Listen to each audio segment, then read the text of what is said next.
I'll introduce our next speaker while she's setting up. Next presentation is focused on a cross-platform quantum computing comparison. This comparison involves randomized and correlated measurements. The researchers gained insights into both the performances of the different quantum computers being tested and the inter-technology similarity between different types of platforms. Here to present their work is Yingyue, who is a fifth-year graduate student in Professor Norbert Linke's group at the University of Maryland. We almost have the presentation set up. We just need for it to be mirrored on the screens.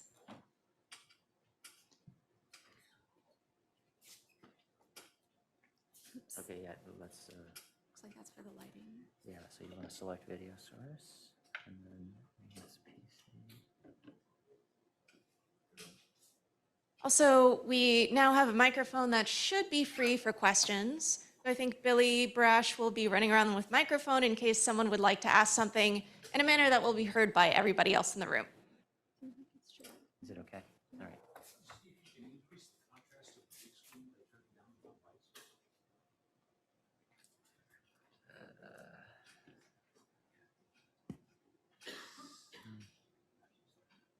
Does that help?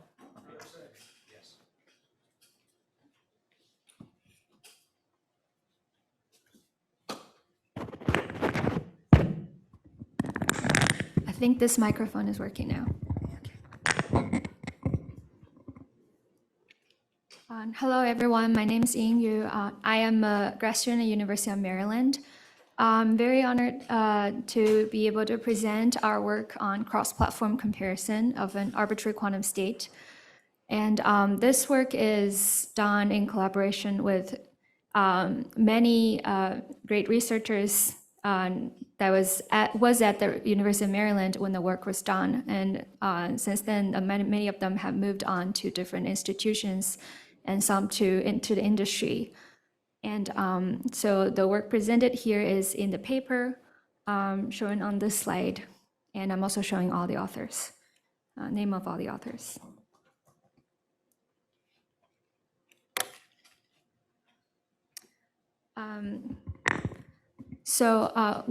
As we build and use quantum computers, we want to be able to verify the outcomes because we want to know if it's doing the right thing.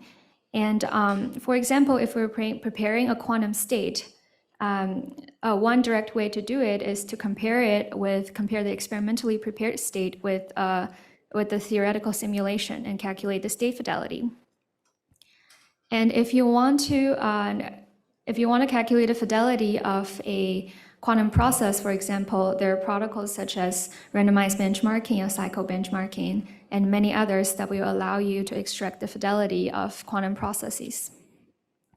And the similarity between all these protocols is that they rely on knowing the theoretical target to which you're comparing your experimental results.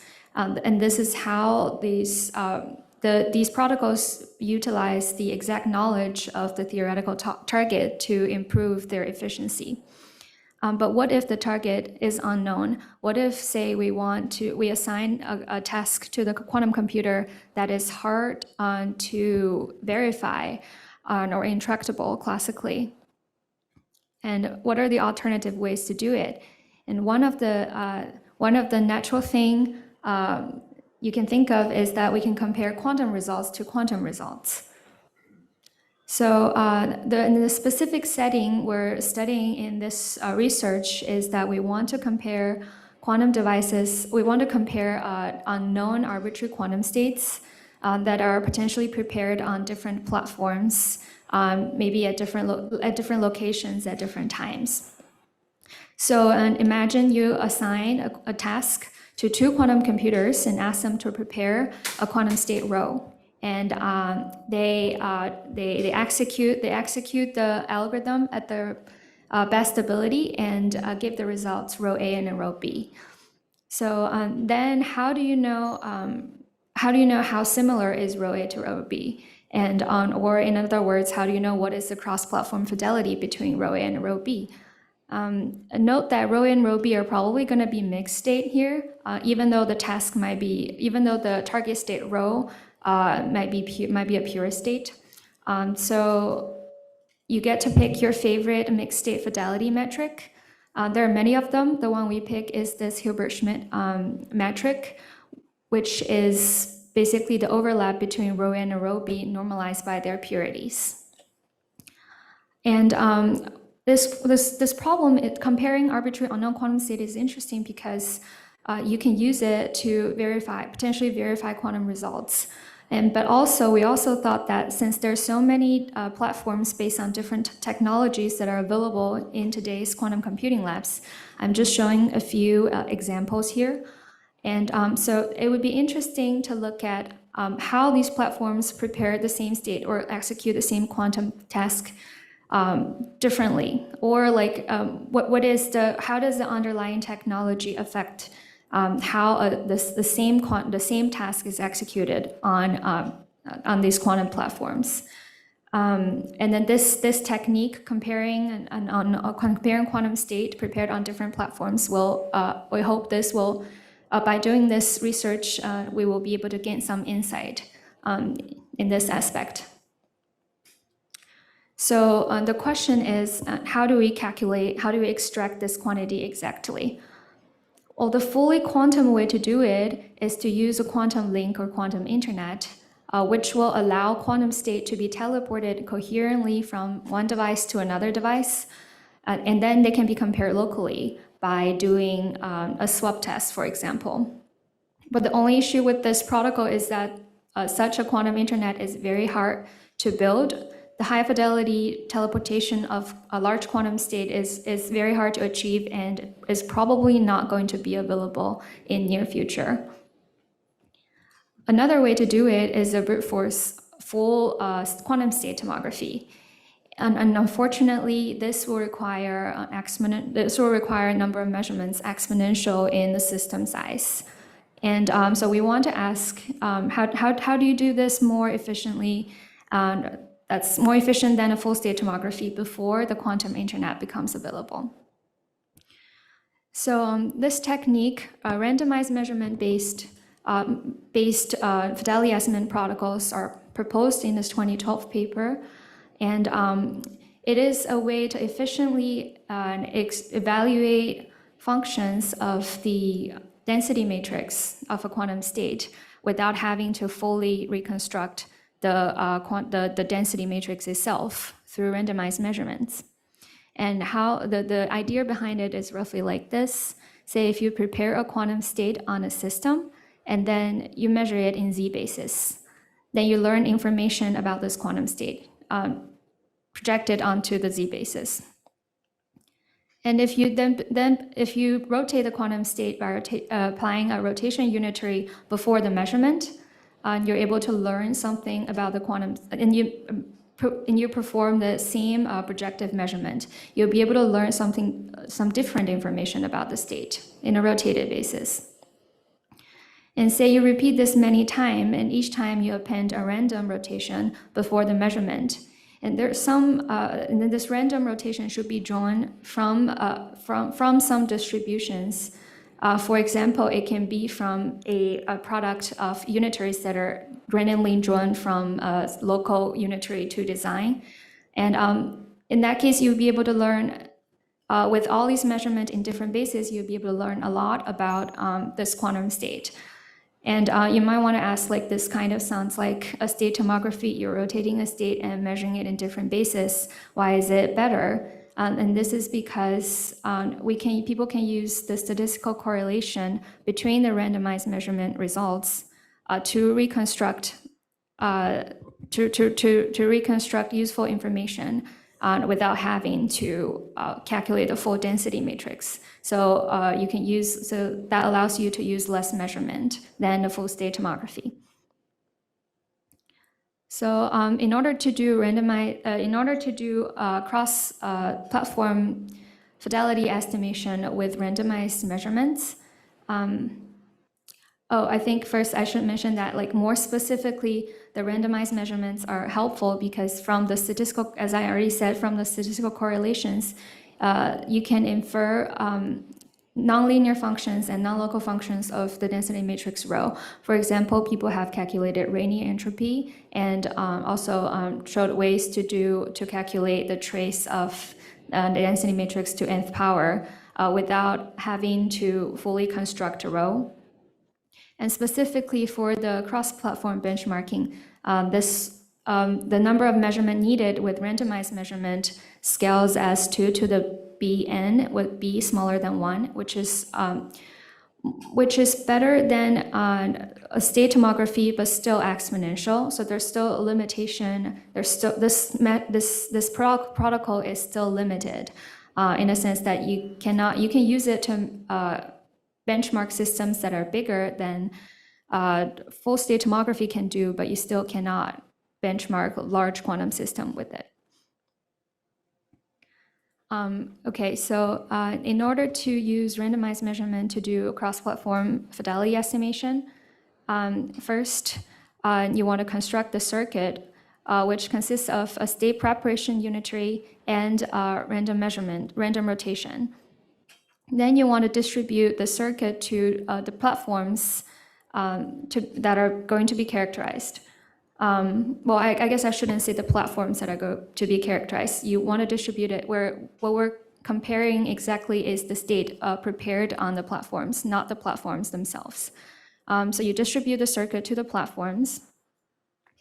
And I want to mention that so even though the random unitary for the randomized measurement is different between circuits, it is the same unitary for each circuit, in each circuit for all the same platforms. So all the same platforms, they're all doing randomized measurement, but they're doing it with the same set of randomized unitaries. So, and then the circuit is executed on the platforms, and all the information about the state is then sent to a classical computer where the cross-platform fidelity is extracted. And there are two protocols we used to extract the cross-platform fidelity from the measurements. The first one is the aforementioned classical correlation-based protocols developed by the Innsbruck Research Group. And this basically allows you to construct the overlap between the two density matrix from local measurements only, the ensemble average of local measurements. Here in this equation shown on the left-hand side, this is the overlap between a density matrix rho I and rho j, and you can see that it can be written as a function of the product of PUs, which are local measurements of local randomized measurements, and then the average, the bar average, is the ensemble average over all the random unitaries. And the second protocol is developed by the group at Caltech, where they combined a technique called shadow tomography with randomized measurement. So with the technique, you're able to, so you can rebuild the classical shadow from each shot of your randomized measurements, and then reconstruct the overlap between density matrix from the classical shadow of the quantum states.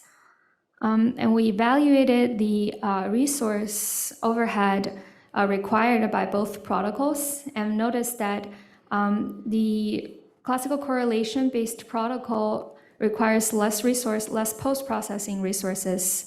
However, it scales worse with the number of random unitaries, so the number of measurements needed, than the shadow tomography based protocol. So later in our experiment, we chose the appropriate protocol based on what the experiment is, how big it is, and so on.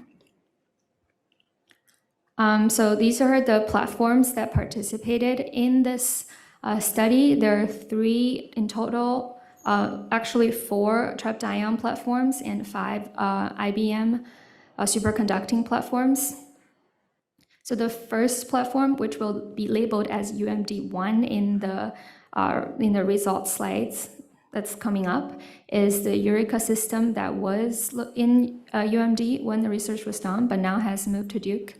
And these data are all from when the research was done, and I'm sure a lot of them has been improved since then. And so then when the research was done, Eureka had 13 qubits in a microfabricated cheat trap, and it didn't require spam correction on its data because the crosstalk error is very low. And the UMD2 machine is the Gates lab at UMD. This is also the lab that I work in. We have up to 9 qubits in a linear Paul trap with blades, and we do apply a spam correction to all our experimental data. And then we also had used 2 machines from IonQ, which are both in linear Paul traps with surface electrodes. And these are also low crosstalk machines, so also no spam correction was applied to the data. So we also accessed 5 IBM superconducting quantum machines via their cloud service, and the qubit number and configuration are shown here, and also I'm also listing the typical fidelities of typical gate fidelities on this platform. And I do also want to mention that we do apply the measurement error mitigation for all the superconducting data, because the superconducting platforms, as we know, are affected by their measurement errors a lot. Here are all the people who have contributed to the project, and I can see Marco and Dable in the audience, and I think I saw Daiwei's name tag, but I am not sure if he has picked it up yet. And these are when the research was done, and these people were researchers at Maryland and IonQ. And okay. So the first set of experimental data I'm going to show is a 5-qubit GHD state data. We use this kind of as a demo to show that the randomized measurement-based protocol actually works, and also to get a sense of what to expect from this protocol. So the circuit we applied is shown in the circuit diagram, which is a GHD state preparation appended with a randomized measurement. So first, we construct the circuit and distribute it to all the platforms that participated in the study. And then we allow them to compile the circuit to their native gates and then optimize it locally. And then the circuits are implemented on the experimental platforms, and data was analyzed. So in this study, the randomized measurement basis we chose was actually just the polystring, the 5-qubit polystrings, because this is equivalent to sampling from the previous sampling from the previous unitary set I mentioned.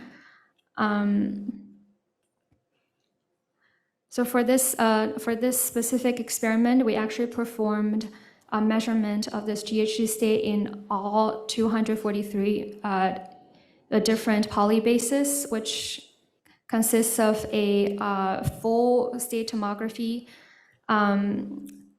basis. And we did that because so that we were able to compare our randomized measurement results with the full state tomography results. So this results show. So what I'm highlighting on this figure shows all the cross-platform fidelities between the 6 machines participated. There are 3 trapped ion quantum computers and 2 superconducting quantum computers. What I'm highlighting in the white square is the state overlap between the experimental data and simulation from all 6 platforms. And we can see that maybe besides one of them, except for one of them, all 5 computers performed pretty well at preparing the GHD state. And you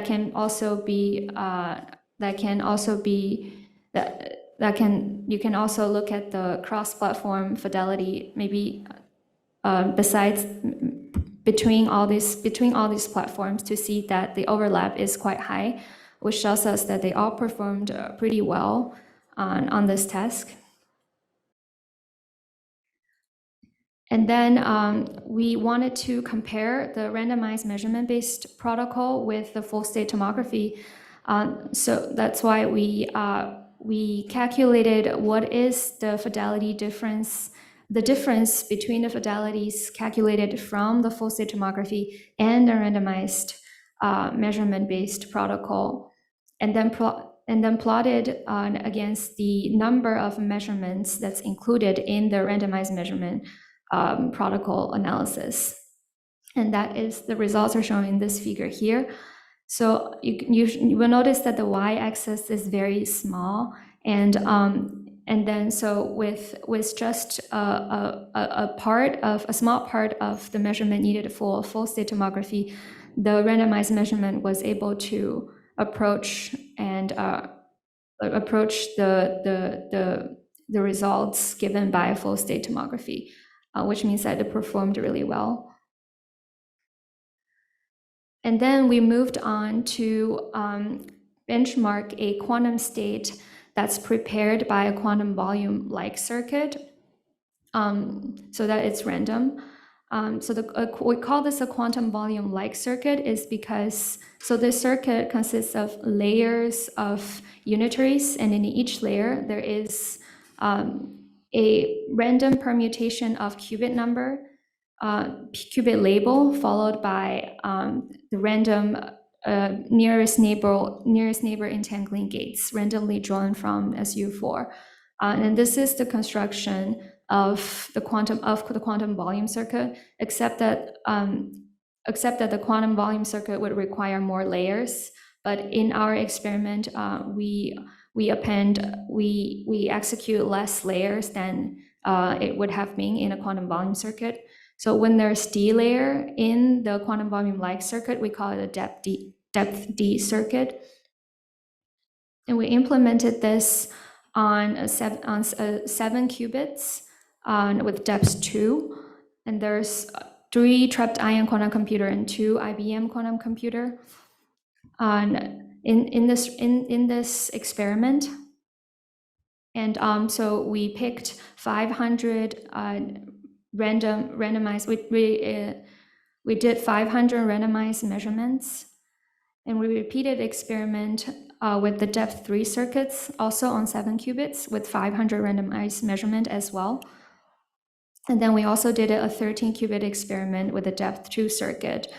And note that in order to perform a full state tomography for the 13 qubit, you will need this number of measurement that's highlighted in red, which is an astronomically large number. But in our analysis, we used 1,000 measurements in random basis. And if we look at the trapped ion results, it is giving a sensible number already. So when we took a closer look at our experimental results, for example, in the 7 qubit data with depth 3, we noticed that the overlap between the 2 IBM machines are larger than the overlap between any of the IBM machines and any of the trapped ion machines. So this motivated us to study intra-technology similarity, which is basically asking a question that are quantum states generated on different platforms similar if the underlying technology are the same? In order to look into this, we first look at cross-platform fidelity of subsystems of different sizes. This is a scalable way to estimate an upper bound for full system fidelity. We looked at the 7 qubit quantum volume-like circuit data, and this is the data for the depth 2 circuit. And what is plotted is the cross-platform fidelity between different platforms and of different subsystem sizes. So we trace out subsystems of different sizes, and then we calculate the cross-platform fidelity between different platforms. And all the platforms sharing the same technology are plotted in this lighter red color, and all the fidelity between platforms with different technology are plotted in purple. And we can already see on this figure is that the fidelity between the same platform is always higher than the fidelity between different. The fidelity between the platform with same technology is always higher than the fidelity between platforms different technologies, and it becomes even clearer in this set of data with the depth 3 circuit. And I think what is interesting is that in the first half of this figure, even though if you look at the data with the indicated by the cross symbol, even if these are the comparison between the two IBM machines, even when they had a pretty high overlap between themselves, there's already a big difference between them and the between the tribe-dion machines. To further look into this intra-technology similarity, we performed a principal component analysis on our data. And this is a unsupervised machine learning technique. And then I think, what it does is basically it would take the experimental data and through some regrouping and averaging, project them or place them in a feature space. And so these data will be now represented by feature vectors, and then it would rotate the feature space until you find the axis, the principal axis where when you project the data onto those axes, it shows significant differences between different data sets. And so that's what we did, and we and then what we're plotting here is the projection of our experimental data onto the two principal axes, which shows the most significant variance on data sets. So the light purple data are all simulations. So the ones that are on the left are from the depth 2 circuit, and the ones on the right are from the depth 3 circuit. The orange and reddish data are from trapped ion platforms, and then the dark purple data are from the IBM superconducting platforms. So what we learn from this figure is that first, the quantum states are separated on the principal axis 1, which is the horizontal axis, because you can see that all the data for depth 2 circuit are clustered on the left-hand side, and all the data for the depth 3 are on the right-hand side. And the second thing we notice is that the different quantum platforms have a clear separation on the y-axis, which is the principal axis 2, because the light purple data points sort of all have a similar y value, or like the projection on principal axis 2, and all the same for all the green, red and orange data. And another thing we learned from this figure is that I think the data tend to cluster together for the same technology, and also for the same quantum state. And we think that this may be because if the underlying technology of the platform is the same, they may share, because the platform shares the similar noise characteristics, and that's why that makes the data cluster together on this principal axis. So with that, I would like to summarize this presentation. So in this research, we combined a method that's introduced in these two references. So one of them is the randomized measurement for cross-platform benchmarking based on classical correlations between randomized measurements. And the second one is the classical shuttle based randomized measurement method. So we performed both protocols on different experimental platforms with different underlying technologies. And I want to note that this method is still limited in scaling. It still scales exponentially, although it has a it has a smaller exponent, but it still scales exponentially in the system size. So it's more suitable for intermediate-sized quantum machines, or it is able to perform benchmarking on platforms that's larger than the ones that can be benchmarked by full-state tomographies. But it wouldn't be scalable if we go to really large quantum systems. So the quantum internet or quantum link is still needed for cross-platform benchmarking for large quantum systems. And the last point is that we also studied intra-technology similarity by looking at cross-platform fidelities of subsystems of different sizes, and also applied a machine learning technology called principal component analysis to look more into the similarity and differences between the platforms built with different technologies. And that would be the end of my presentation. Thank you for your attention, and I'm happy to answer questions if you have any.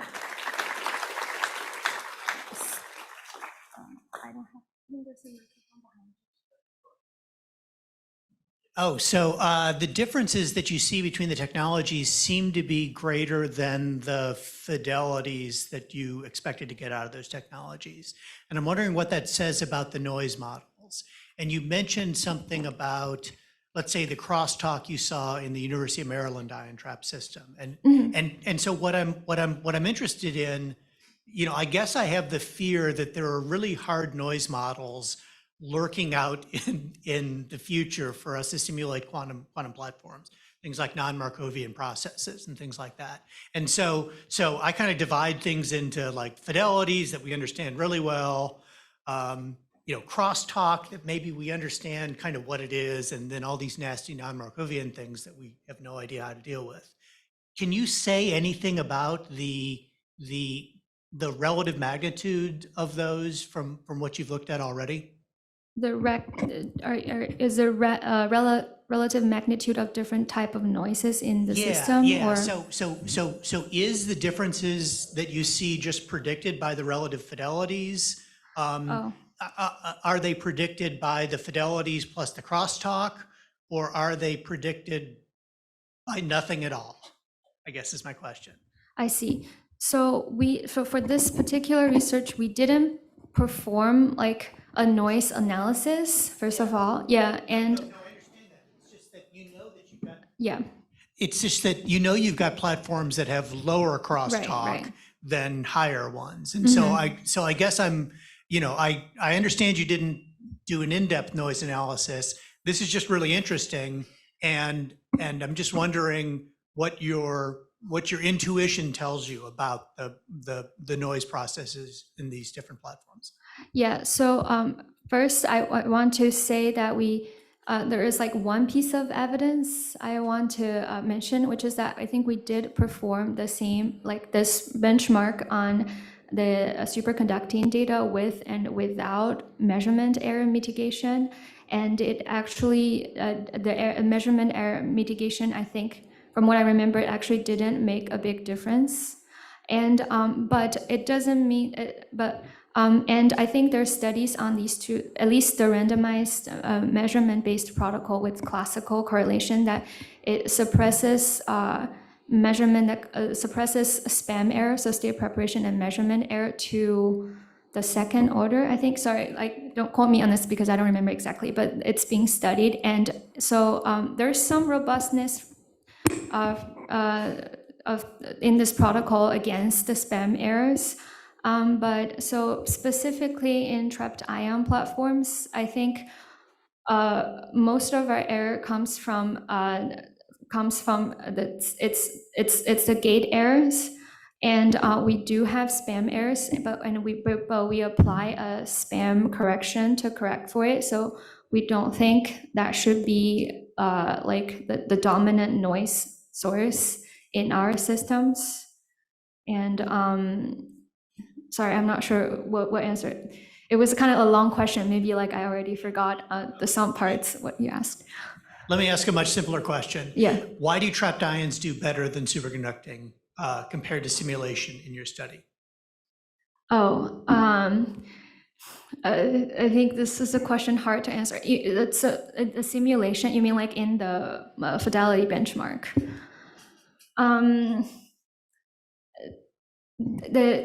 We have No, I mean, just in the bottom line of any of those figures there, which show the, if I'm reading them right, the overlap between simulation and the different platforms. And so trapped ions seem to have much higher overlaps than the superconducting platforms do with the simulation. So I'm interpreting that as that they're doing much better, which makes me feel very good. But I don't know why. So so this is just one very specific task. I'm not like making comments on like a trapped ion is better than superconducting or anything. I also don't want to attack superconducting platforms, but I think in this very specific task, trapped ion is known for being a very pristine system with high fidelity gates. Like if you can look at the gate fidelity data I shown on the previous slide, for the single qubit entangling gates, we do have higher fidelities. And also another issue, I wouldn't say issue, another thing about superconducting qubits is they have limited connectivity. So in order to map, for example, the quantum volume, you can see they're not fully connected. So in order to map the quantum volume circuit to superconducting platforms, you actually need a lot more entangling gates. So the number of gates are actually implemented are also different. So as the system size grows, because this quantum volume circuit really tests the connectivity of the system as well because of the random permutation. So as the system size grow, you also like get more and more gates in the superconducting compared to trapped ion.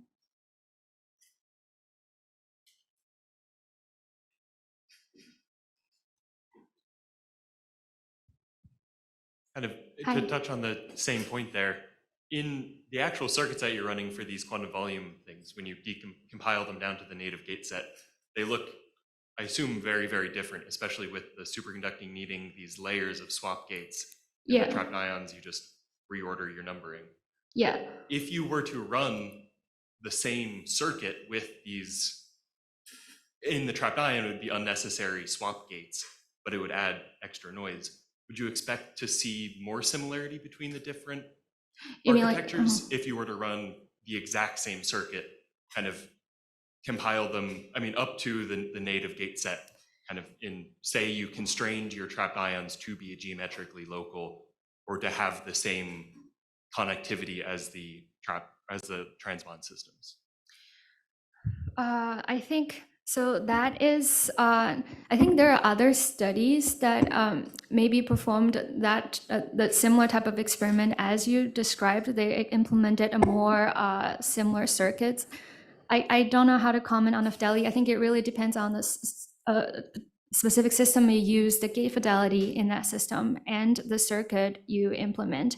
And for superconducting, normally they also use error mitigation schemes, and that is all. So that is all allowed. So this study very specifically, we're comparing the ability of the quantum system to prepare a quantum state, no matter like how you do it, as long as the quantum state actually exists in your system. It's like the overall ability to prepare it. So that's sort of being the focus of this study. But I understand your point. So I think.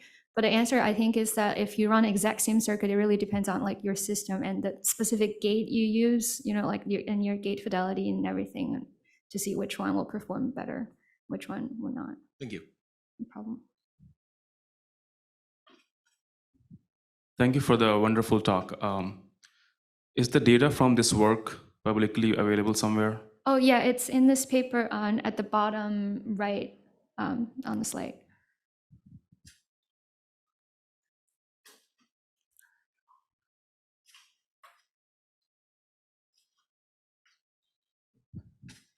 So I have a maybe more naive question, which is to understand better the platform or experiment dependent uncertainty on their outcomes, and to see if you can use this measurement of the cross-platform fidelity as a form of like a three-cornered hat or multi-cornered hat comparison to see if the variation you see between the platforms is captured within or not captured within the individual platform's estimate of how close they should be to the true answer. Oh, I think that sort of, it doesn't fully answer this question, but a part of that can be seen from this principal component analysis, because so for the orange and red part is trapped ion data, but they're trapped ion data from different platforms. So you can see that the light orange one are trapped ion machines at UMD, and then the darker one are from IonQ. And then even though they're same technology but different platforms, but they still tend to cluster together. I think that sort of says something about their. So that's not really what I'm trying to get at, okay. right? Each of these ion platforms and each of the superconducting circuit platforms independently have some estimate of their gate fidelities and noise and all this sort of stuff. And so then they compile some circuit with so many single qubit gates and 2 qubit gates and whatever else is going on. And so they would each independently have some fidelity estimate based on their calibrations of their system. And so I guess I'm not so interested in the fact that like one particular system does better in this analysis than another, but rather is the fact that one of these systems worse already captured within their fidelity estimate for their system versus another one that does better, they expect to do better? Or do you have something where like the one that does worse says it should be doing really well, and so this is saying that somehow their error bars on their internal estimates like aren't accurate? I